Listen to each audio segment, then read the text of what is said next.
Yo, yo, yo, how's everyone doing? It's your boy Skilled Fawn, and today we are going to talk about 5 ways that you can prepare for the Elden Ring Shadow of the Erdtree DLC. For those of you who are not familiar with who I am, I will give a small introduction. I've been playing Elden Ring since its release, and before Elden Ring, I've been a massive Soulsborne fan, starting with my introduction to the series at Dark Souls 3's release. After Elden Ring came out, I decided to start challenge runs on the game as I enjoy playing through it a lot. I'm past my 20th challenge, so if you guys would like to see any of the compilations, click the link in the top right hand corner. Now onto the video. As I mentioned in this video, we will be talking about 5 ways that you can prepare for the Elden Ring DLC. I'll be covering these 5 topics: playing through the game again, acquire talisman for late game experiences, acquire a variety of armor, do research, and lastly is think and play the Soulsborne DLCs that came before.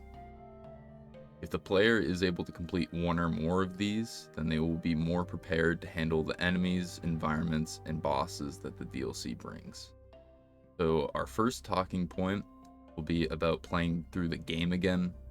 This is one of, if not the most important ways to prepare for the DLC.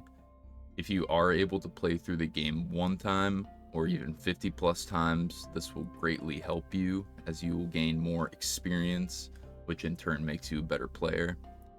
I think back to when I started doing my challenge runs versus now, and each run it did make me slightly better each time.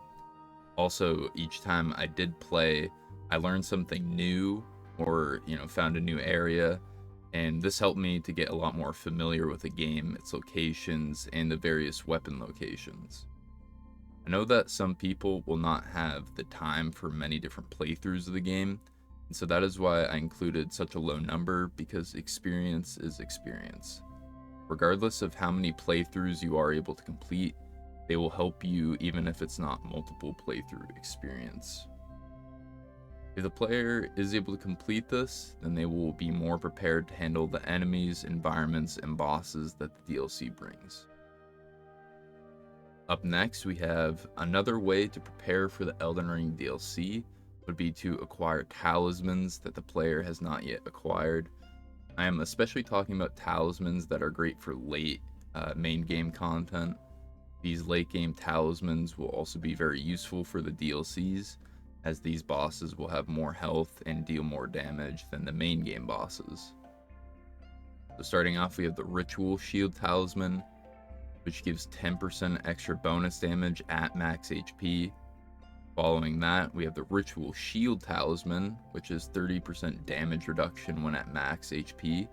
These are very good in combination with each other. We have the Blue Dancer Charm, raises physical damage with lower equip weight. This one is pretty good, but it could be argued that it may not be the best for the DLC. I guess it just depends on your playstyle. If you like to light roll and you don't wear a bunch of armor, you're not using like a heavy weapon, this will be great for you. But let's move on. Next is the Bull Goat Talisman, and this is going to give 33% extra poise, and this is useful for a build with a shield or a greatsword, so you're able to poise through the hits and just keep attacking. Next, we have the Green Turtle Talisman. This raises stamina recovery. And lastly is the Dragon Crest Great Shield Talisman. This reduces physical damage by 20%. And this last one, in combination with the first two, are perfect for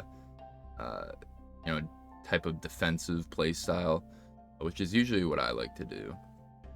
And these are some of the many talismans that are useful for late main game bosses and enemies, but will also be great for DLC content.